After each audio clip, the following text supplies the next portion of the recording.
Bismillahirrahmanirrahim. This is Paradise College and you are attending your chemistry class. In the previous lecture, we discussed about matter, atom and the historical background of an atom. आज हम लोग atom से आगे forward करते हैं और हमने आज क्या पढ़ना है? हमने आज पढ़ना है molecule, the next step of an atom.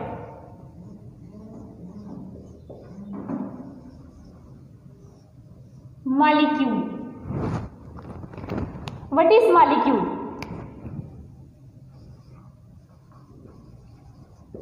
Smallest particle of pure substance which can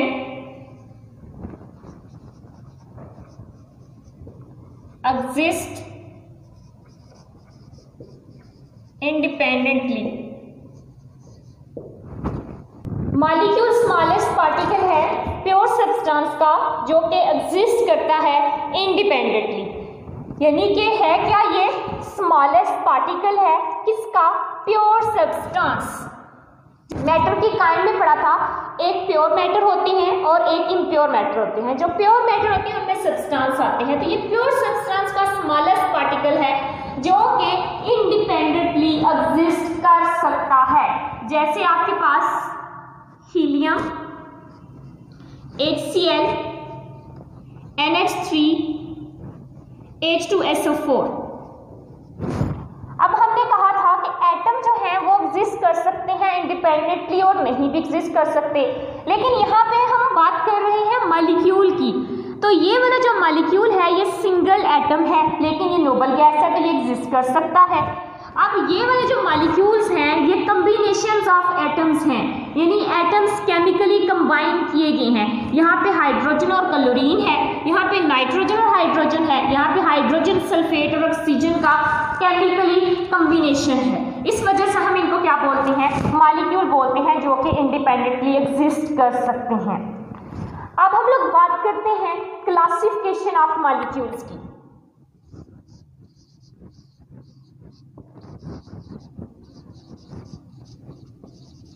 classification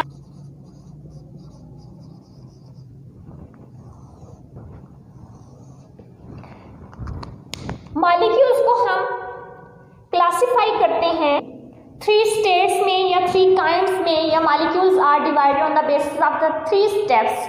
3 step की बेस पे मॉलिक्यूल्स को डिवाइड किया जाता है. फर्स्ट जो है on the basis of atomicity. Atomicity की बेस पे हम इसको क्लासिफाई करते हैं.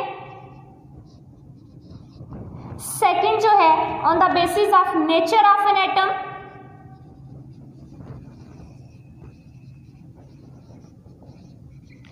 थर्ड जो है on the basis of size of an atom.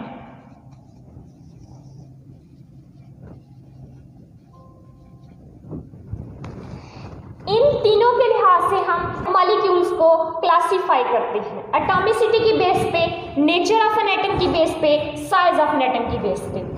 Ji students, हम लोग पढ़ रहे हैं मॉलिक्यूल्स. मॉलिक्यूल्स क्या होते हैं? स्मॉलेस्ट पार्टिकल हैं किस चीज के? सब्सटेंस के.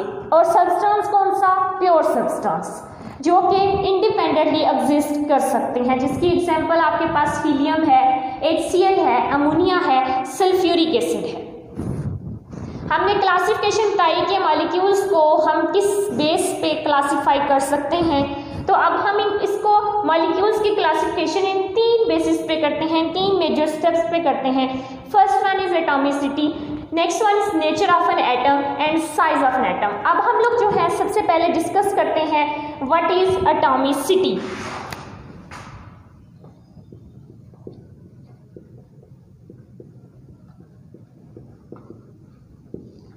What is atomicity? Atomicity number of atom, जो किसी मॉलिक्यूल में जितने नंबर ऑफ एटम्स प्रेजेंट होंगे उसको हम क्या बोलेंगे? Atomicity.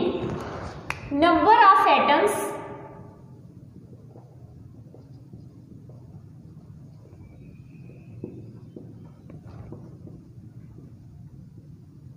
present in a molecule.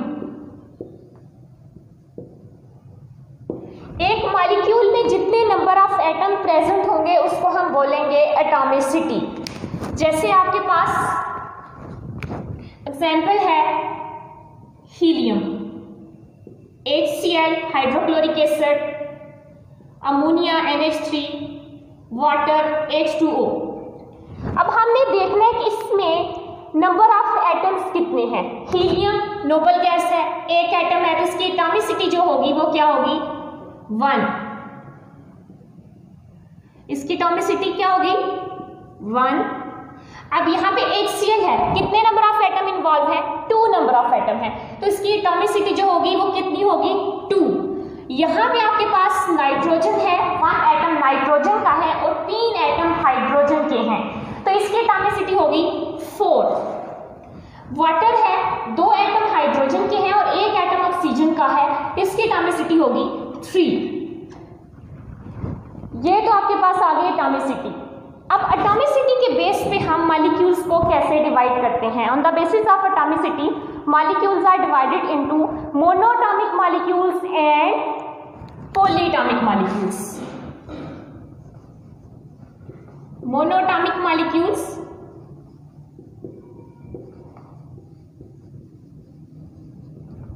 and polyatomic molecules।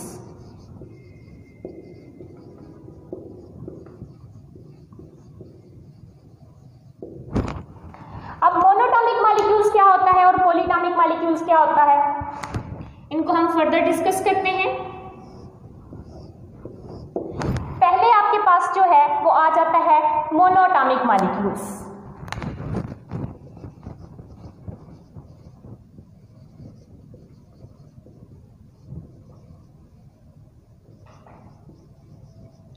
Monoatomic molecules ऐसा मॉलिक्यूल है जिसमें मोनो मीन 1, मोनो मीन 1 जिसमें मोनोएटॉमिक, एटॉमिक का मतलब एटम और मॉलिक्यूल का मतलब आपका मॉलिक्यूल है, ऐसा मॉलिक्यूल जिसमें सिर्फ एक एटम इन्वॉल्व हो, ऐसे मॉलिक्यूल को हम लोग बोलते हैं मोनोएटॉमिक मॉलिक्यूल। डेफिनेशन इसकी है those molecule which contain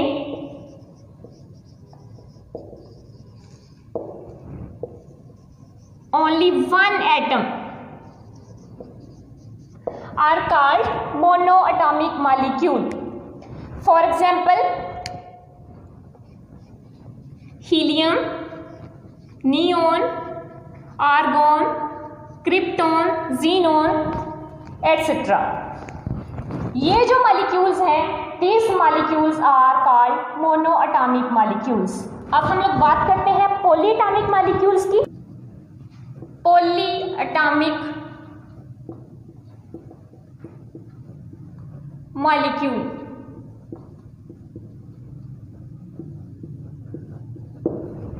polyatomic molecules जो होते हैं, poly mean many and atomic mean obviously atom. ऐसे मॉलिक्यूल्स हैं जो कि कंटेन करते हैं many atom in molecule. Molecule में वो मॉलिक्यूल है जिसमें मैनी एटम कंटेन होते हैं, उसको हम बोलते हैं पॉलीएटॉमिक मॉलिक्यूल। डेफिनेशन इस तरह से आएगी, दोस molecule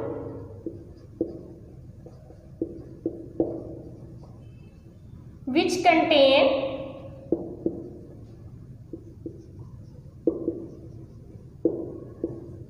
more than 2 atoms. It may be same,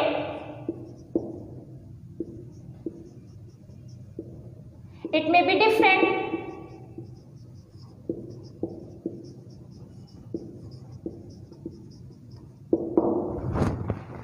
polyatomic molecule ऐसे मॉलिक्यूल हैं जिसमें 2 से ज्यादा नंबर ऑफ एटम्स इन्वॉल्व होते हैं, उसको हम पॉलीएटॉमिक मॉलिक्यूल्स बोलते हैं। और यहाँ पे वर्ड यूज किया है it may be same, it may be different, या तो वो सेम हो सकते हैं या डिफरेंट हो सकते हैं। सेम जैसे आप बात करते हैं, आपके पास है O2, O3, P4, S8। ये जो है ये दो से ज्यादा एटम्स का ग्रुप है। अब ये सिंगल नहीं है, एक एटम नहीं है, बल्कि दो से ज्यादा एटम कंटेन कर रहे हैं और ये सेम है। इसमें ऑक्सीजन के 2 एटम है, ये ओजोन में ऑक्सीजन के 3 एटम है, फास्फोरस में 4 एटम है और सल्फर में 8 एटम यूज हो रहे हैं। ये तो है सिमिलर पॉलीएटॉमिक मॉलिक्यूल। अगर हम बात करते हैं डिफरेंट के लिहाज से तो आपके पास आ जाता है H2SO4, NH3, HCl, C6H12O6, glucose. ये सारे मॉलिक्यूल्स जो हैं ये डिफरेंट पॉलीएटॉमिक में एग्जिस्ट करते हैं। अब हम लोग बात करते हैं क्लासिफिकेशन ऑफ मॉलिक्यूल की सेकंड स्टेप की, कि हम मॉलिक्यूल्स को क्लासिफाई करते हैं on the basis of atomicity and nature of atom. अब हम लोग बात करने लगे हैं on the basis of nature of an atom. ये आपका सेकेंड क्लासिफिकेशन का पॉइंट है, on the basis of nature of an atom. Atom की नेचर के लिहाज से मॉलिक्यूल्स को जो है वो कितने पॉइंट्स में क्लासिफाई किया गया है, तो इसको हमने क्लासिफाई किया है नेचर ऑफ एन एटम की बेस पे। Basis of nature of an atom molecules are divided into homoatomic molecule and heteroatomic molecule. इसकी जो पहली टाइप है that is होमोएटॉमिक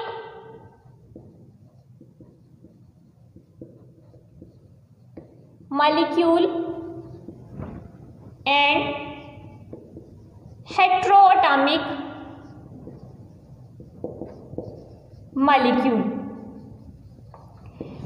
होमोएटॉमिक molecule and heteroatomic molecule students आप लोग पहले ही यहां पे डिस्कस कर चुके हैं। Homo mean same, hetero mean different. इसको हम फर्दर डिस्कस करते हैं। होमोएटॉमिक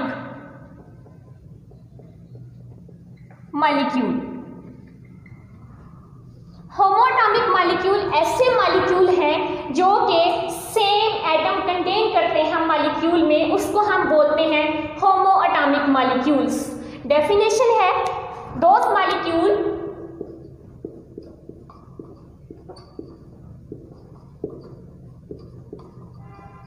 which contain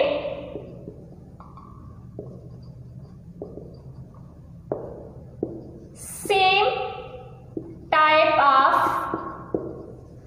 atom। वो मॉलिक्यूल जो same type of atom contain करते हैं उसको हम लोग बोलते हैं होमोएटॉमिक मॉलिक्यूल। इसमें ऑब्वियसली हमने पहले डिस्कस किया है, तो इसमें वही वाली एग्जांपल्स आएंगी आपके पास। जैसे आपके पास O3 है, P4 है, S8 है, ये आपके पास होमोएटॉमिक मॉलिक्यूल्स में आ जाते हैं। हेटेरोएटॉमिक मॉलिक्यूल्स क्या आते हैं? Heteroatomic molecule. Heteroatomic molecule obviously hetero mean different, those molecule which contain different type of atom, जिसमें डिफरेंट टाइप के एटम्स इन्वॉल्व होंगे उसको हम लोग बोलेंगे heteroatomic molecule. Those molecule which contain different type of atoms. For example, HCl hydrogen और chlorine different atom है। Ammonia NH3 nitrogen और हाइड्रोजन डिफरेंट है। H2SO4 KMnO4 potassium permanganate, these are different type of atoms involved in one molecule। ये different type के atoms हैं जो एक molecule में involved हैं, इनको हम बोलते एटॉमिक मॉलिक्यूल्स, और हेटेरोटॉमिक मॉलिक्यूल्स और होमोटॉमिक मॉलिक्यूल्स जो हैं ये शो करते हैं नेचर ऑफ एन एटम को, एटम की नेचर को शो करते हैं, और ये है एटम की नेचर की बेस पे टाइप ऑफ मॉलिक्यूल। अब थर्ड एंड मोस्ट जो इंपॉर्टेंट टाइप है वो हम लोग डिस्कस करते हैं, that is the size of an atom in a molecule. Molecule में साइज ऑफ एन एटम हम लोग जो है वो डिस्कस करते हैं। Third type of molecule that is size of an atom. Atom के साइज के लिहाज से मॉलिक्यूल्स को डिस्कस करते हैं कि एटम के साइज के लिहाज से मॉलिक्यूल जो होते हैं वो कितने टाइप के होते हैं। साइज के लिहाज से होते हैं, first one is micro molecule and second one is macro molecule.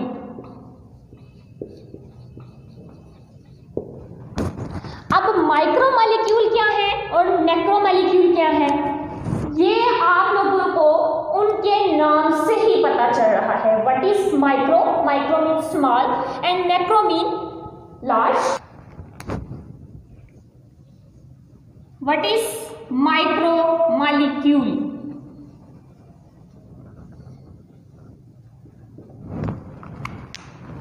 Micro mean small, small जिसमें नंबर ऑफ एटम्स इन्वॉल्व होंगे। पहली बात तो ये है they are small in size,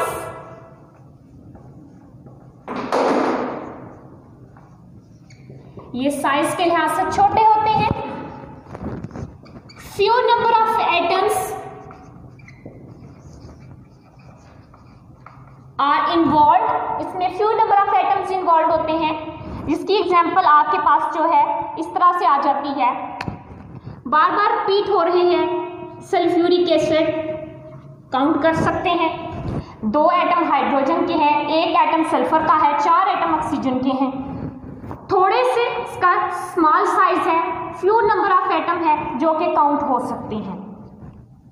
HCl है, काउंट हो सकते हैं, 2 एटम इन्वॉल्व हैं। ये माइक्रो मॉलिक्यूल्स हैं। What are macro molecules, macro molecules जो होते हैं उनका साइज बड़ा होता है।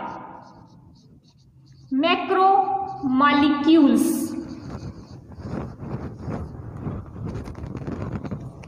स्मॉल इन साइज जो थे वो माइक्रो मॉलिक्यूल थे, और ये मैक्रो है, macro mean large number of atom involve. Large number of atom involve हैं तो obviously they are large in size.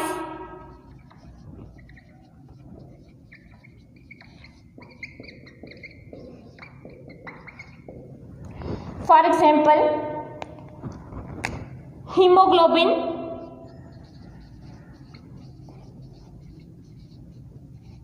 Starch,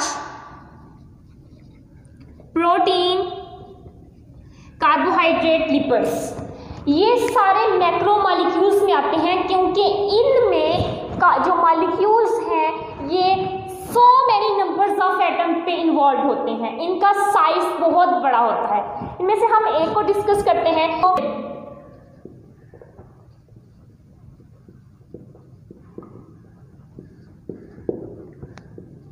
haemoglobin जो है ये प्रोटीन है जो कि प्रेजेंट होती है आप लोगों के ब्लड में।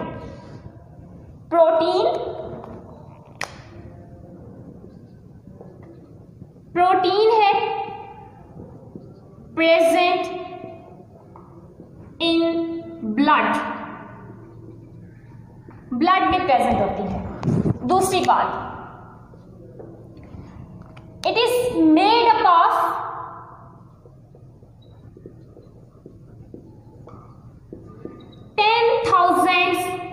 एटम।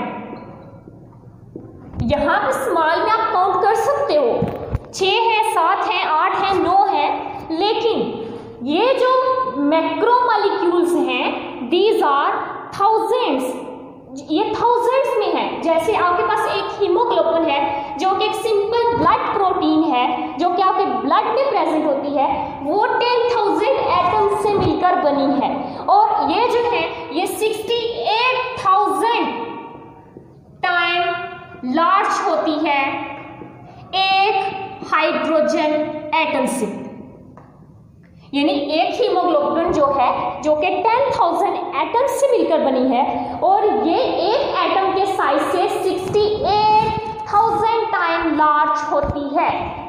ये तो आपके पास थी मैक्रोमॉलिक्यूल्स। अब मैक्रोमॉलिक्यूल्स में जो है 6 यूनिट ऑफ एटम्स इन्वॉल्व हैं। 6 यूनिट ऑफ एटम का मतलब है 6 डिफरेंट एटम्स इन्वॉल्व हैं।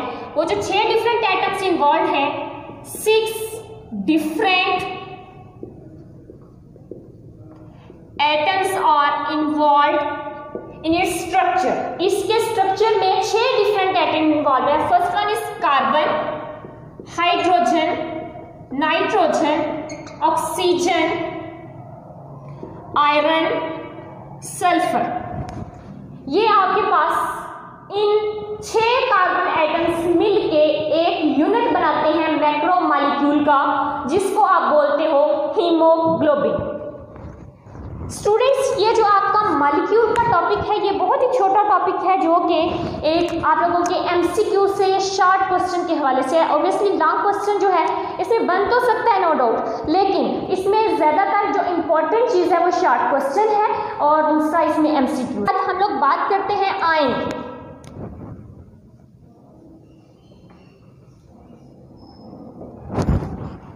What is ion? आयन क्या है, कैसे बनता है, क्या प्रोसेस होता है बनने में?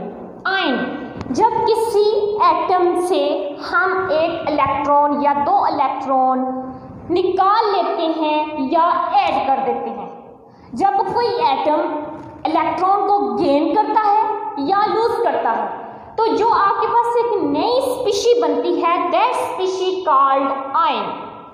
इसकी डेफिनेशन है, when an atom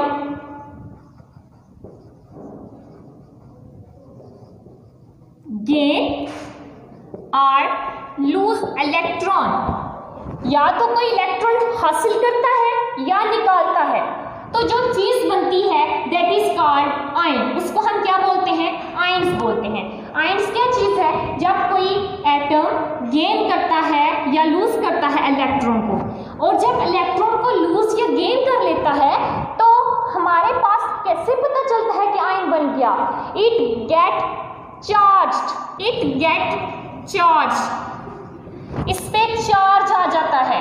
चार्ज आने की वजह से हम बोलते हैं इट बिकम आयन। जैसे आपके पास है ये सोडियम है, जो पॉजिटिव चार्ज है, it shows that sodium ion, ये सोडियम आयन है। आपके पास क्लोरीन एटम है, इसके ऊपर चार्ज लग गया, इट बिकम क्लोराइड आयन। ये आपके पास क्या चीज बन गई? Chloride ion. कैल्शियम, ये कैल्शियम का सिंबल है, ये आपके पास जो है इसके ऊपर चार्ज आ गया तो ये क्या बन गया? Calcium ion. अब आयन्स जो होते हैं उनको हम क्लासिफाई करते हैं 2 सब टाइप्स में। First one is called cation and second one is called anion. Cation and anion, these are the types of ions. अब क्वेश्चन ये है कैटायन किसे कहते हैं, एनायन किसे कहते हैं, कैटायन कैसे बनते हैं, एनायन कैसे बनते हैं, कैटायंस पे कौन सा चार्ज होता है, एनायंस पे कौन सा चार्ज होता है। स्टूडेंट्स, ये आप लोग सारे आपके बेसिक कंसेप्ट्स हैं जो कि आप लोग फर्स्ट ईयर के चैप्टर नंबर 1 में पढ़ रहे हैं। You have discussed earlier in your standard 9, but यहाँ पे आप थोड़ी तफसील से डिस्कस करेंगे। कैटायन, कैटायन क्या होता है? When an atom loses 1 or 2 electron, जब कोई एटम 1 या 2 इलेक्ट्रॉन को लूज कर देता है तो उसके ऊपर इट गेट्स पॉजिटिव चार्ज, उसके ऊपर पॉजिटिव चार्ज आ जाता है। पॉजिटिव चार्ज जो है वो शो करता है कि इट बिकम केटाइन, ये केटाइन बन गया है। जैसे आपके पास सोडियम है, सोडियम के ऊपर पॉजिटिव चार्ज आ जाएगा और ये जो पॉजिटिव चार्ज है इट शोज दैट ये सोडियम जो है ये किसकी टाइप्स में आ गया है, ये कैटायन की टाइप्स में आ गया है। सोडियम के ऊपर पॉजिटिव चार्ज क्यों आया, हमें कैसे पता चला कि सोडियम जो है वो कैटायनिक बिहेवियर शो कर रहा है। अगर आप लोगों ने इलेक्ट्रॉनिक कॉन्फ़िगरेशन पढ़ी हो तो आप लोग देखें सोडियम जो है उसका एटॉमिक नंबर होता है 11।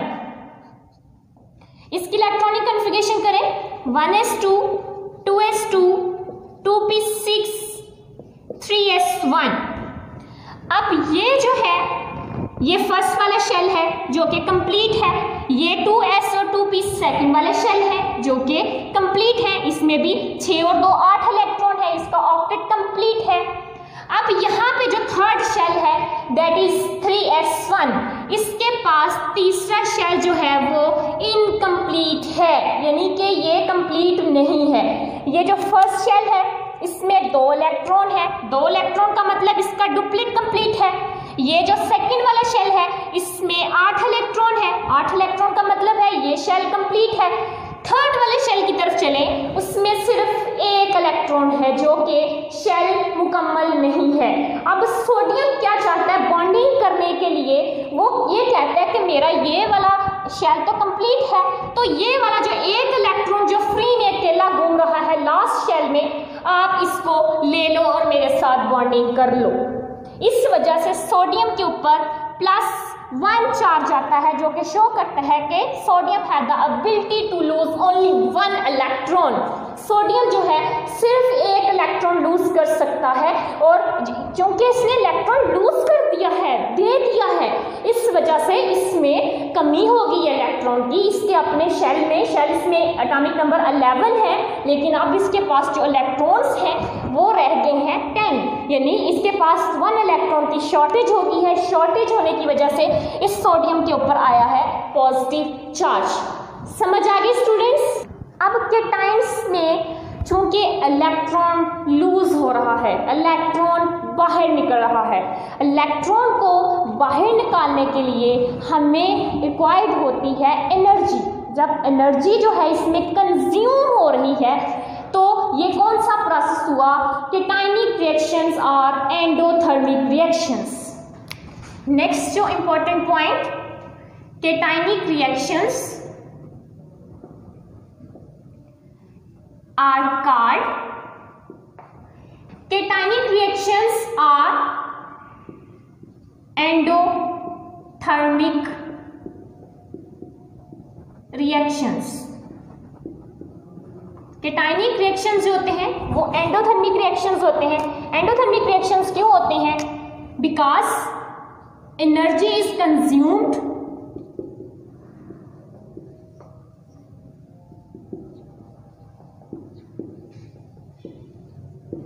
to remove an electron। एक इलेक्ट्रॉन को रिमूव करने के लिए जो एनर्जी कंज्यूम होती है इस प्रोसेस को हम बोलते हैं कि consumption of energy is called endothermic process. Now move toward the A9.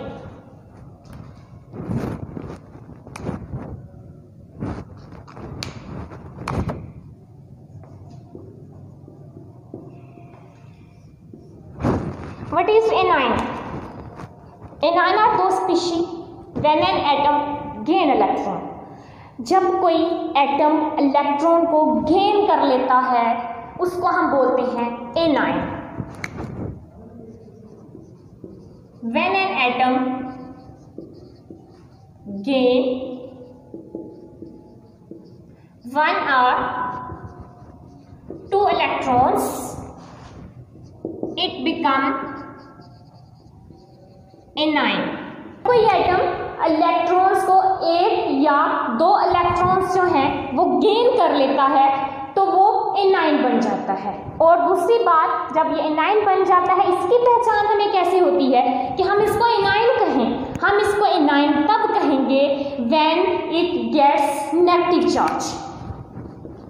It gets negative charge.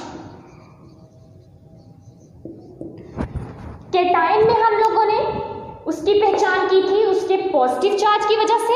A9 जो है उसमें जो है वो चार्ज कौन सा आ रहा है, नेगेटिव चार्ज आ रहा है। जैसे आपके पास जो है इसकी एग्जांपल में आपके पास आ जाता है Cl नेगेटिव, क्लोरीन है जो कि इसके ऊपर जब नेगेटिव चार्ज आ जाएगा ये क्या बन जाएगा, क्लोराइड बन जाएगा। उसके बाद आपके पास और भी बहुत सारे नेगेटिव चार्ज आयन हैं जो कि इलेक्ट्रॉन के गेन करने से बनते हैं। अब यहाँ पे दो चीज़ें जो है ये आपकी समझ में आ गई कि इलेक्ट्रॉन्स जो हैं वो नेगेटिव चार्ज कैसे उन पे आता है और पॉजिटिव चार्ज कैसे आता है। पॉजिटिव चार्ज आने की वजह ये है कि वो इलेक्ट्रॉन लूज कर देते हैं और नेगेटिव चार्ज आने की वजह ये है कि वो इलेक्ट्रॉन गेन कर लेते हैं। अब सोडियम ने तो आपने इस तरह से इलेक्ट्रॉनिक कन्फिगरेशन की बेस पे इलेक्ट्रॉन को जो है वो लूज किया। क्लोरीन जो है वो कैसे एक्सेप्ट करेगा, किस बेस पे एक्सेप्ट करेगा कि उसके ऊपर नेगेटिव चार्ज आ जाएगा। क्लोरीन जो है एटॉमिक नंबर 17, इलेक्ट्रॉनिक कन्फिगरेशन करें 1s2 2s2 2p6 3s2 3p5 17 पूरे हो गए। यहां पर देखें 2 4 6 10 12 एंड 5। अब यहां पे जो है इसका ये थर्ड वाला शेल, ये है इसका थर्ड शेल जो कि इस तरह से है। ये आपके पास जो है न्यूक्लियस है, ये इसका फर्स्ट शेल है, ये इसका सेकंड शेल है और ये इसका है थर्ड शेल। फर्स्ट शेल में 2 इलेक्ट्रॉन पूरे, डुप्लेट कंप्लीट। ये फर्स्ट शेल में 2 इलेक्ट्रॉन है, डुप्लेट कंप्लीट है। शेल की कंप्लीशन के लिए ये है कि या तो उसमें 2 इलेक्ट्रॉन होने चाहिए या उसमें 8 इलेक्ट्रॉन होने चाहिए, जो कि आपने law of duplet and law of Octave पढ़ा है। अब सेकेंड वाला शेल जो है 2s एंड 2p, इसमें 2 इलेक्ट्रॉन 2 इलेक्ट्रॉन 2 इलेक्ट्रॉन 2 इलेक्ट्रॉन, कितने हो गए, 8 इलेक्ट्रॉन हो गए। ऑक्टेव कंप्लीट है। थर्ड वाले शेल की तरफ चलते हैं, इसमें है 2 इलेक्ट्रॉन 2 इलेक्ट्रॉन 2 इलेक्ट्रॉन और 1 इलेक्ट्रॉन। अब ये वाला जो इलेक्ट्रॉन है ये है अकेला, ये इलेक्ट्रॉन है अकेला, इसके पास स्पेस है, ये अपने अंदर 1 इलेक्ट्रॉन को कंज्यूम कर सकता है। जब ये फॉर एग्जाम्पल हम यही बात कर लेते हैं कि ये जो सोडियम वाला 1 इलेक्ट्रॉन है ये इसके पास आ गया, जो कि उसने लूज कर दिया था, ये इसके पास आ गया, तो इसका ये वाला जो है ऑक्टेट हो गया कंप्लीट। लेकिन ये बाहर से आया हुआ इलेक्ट्रॉन है, इसका अपना इलेक्ट्रॉन नहीं है। बाहर से इलेक्ट्रॉन आने की वजह से इस क्लोरीन के ऊपर चार्ज आ जाएगा नेगेटिव, जिसको हम क्या बोलेंगे, इट बिकम एन A9, ये A9 बन गया। अब जो है A9 में चूंकि एनर्जी रिलीज होती है, इलेक्ट्रॉन आ रहा है, एनर्जी जो है रिलीज हो रही है, तो एनर्जी रिलीज होने की वजह से it is called exothermic reaction. Exothermic reaction. Ions पढ़े हैं, व्हाट आर आयंस, आयन के बारे में आप लोगों ने पढ़ा है स्टूडेंट, व्हाट इज आयन, जब किसी एटम के ऊपर चार्ज आ जाता है, पॉजिटिव चार्ज या नेगेटिव चार्ज। पॉजिटिव चार्ज और नेगेटिव चार्ज आता है इलेक्ट्रॉन के गेन करने से या लूज करने से।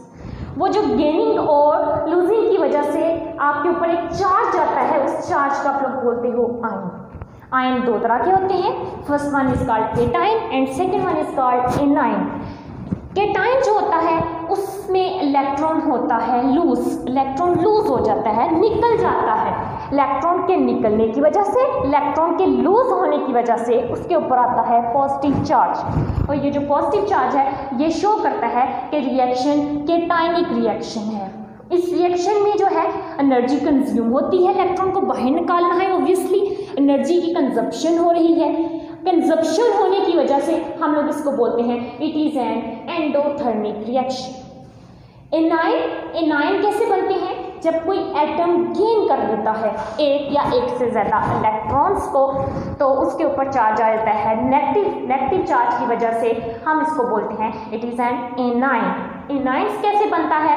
एनायन ऐसे बनता है कि जब कोई एक इलेक्ट्रॉन जो है वो कोई दूसरा एटम इस एटम को जिसको चाहिए होता है वो एक इलेक्ट्रॉन उसको दे देता है, इलेक्ट्रॉन के गेन करने से उसके ऊपर एक एक्स्ट्रा चार्ज आ जाता है, that is negative charge. Negative charge का ये मतलब भी है कि अब एक तो ये चीज़ होती है कि आई एम फिल्ड, लेकिन नेगेटिव चार्ज का मतलब आई एम ओवरफिल्ड, मैं ओवरफिल्ड हूँ। नेगेटिव चार्ज का मतलब मेरे पास एक चार्ज एक्सेस में है, आप अगर किसी को ज़रूरत है तो ये दे भी सकता है, इट बिकम्स एन एनायन। तो एनायन बनने के लिए इलेक्ट्रॉन इसमें एंटर हो रहा है, एडअप हो रहा है, गेन हो रहा है, तो एनर्जी जो है वो रिलीज हो रही है। एनर्जी रिलीज होने की वजह से it is called an exothermal reaction. और next topic is molecular ion. तो यहाँ पे ही आज हम लोग स्टॉप करते हैं। अल्लाह हाफिज़।